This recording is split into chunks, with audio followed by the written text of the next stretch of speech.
All right, thanks, Kimberly. 5 away from 8 o'clock, lots of cars, and you might be hunting for a new one or getting out of your current one, of course. Jim Matthres, good to see you again from Leasebusters, the website leasebusters.com. You may be familiar with it.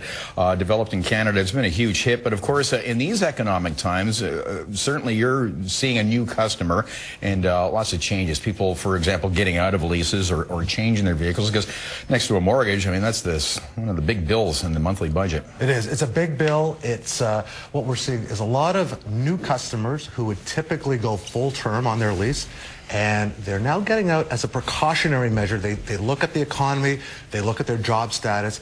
Any one of the partners in a household could lose their job. Right. So let's do something now. Right. Something may not happen. Yeah. But in the event that it does, let's do something now as opposed to waiting. Or to trim the expenses. You're seeing people get out of one vehicle into another, because, you know, there's examples. You brought up the example of getting into a Camry to a Civic, and, you know, it's the difference of $200 a month. And that's significant. That pays the gas bill, and the Camry down to a Civic, or, for example, a G37 Infiniti down to a Chev Malibu.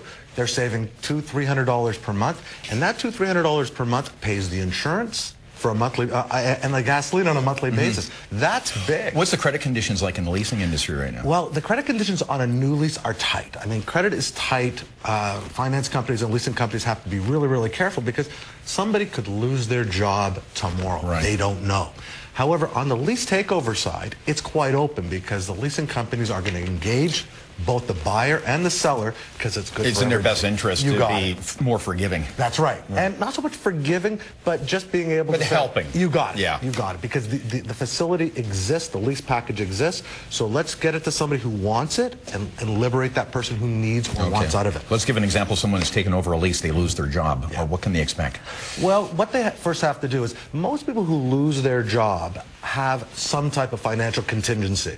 So typically what they do is use their vehicle to go and find another job. So most often what we see and what we advise is, don't panic, don't bail out immediately. Right. Because you've got to go from interview to interview. Right. Now, if all that fails and they've been able to basically keep their payments up to date, they can retain us, and we'll find someone to take it over. Of course, all these changes are creating a flood in the market of vehicles, too. So, and we're seeing this in other areas, too, but there's buying opportunities, and, of course, you know, people, you know, wanting to get out of a lease, bending over backwards. So there's good buying and leasing opportunities. We've run out of time, but you know what? We'll direct everybody to your website, leasebusters.com, and it's good to see you again. Thank you. Jim Matthres. All right, before you hop in your car to head to work, we do have traffic coming up, weather, too, and the news at 8 o'clock kicks off next hour, Morning Live.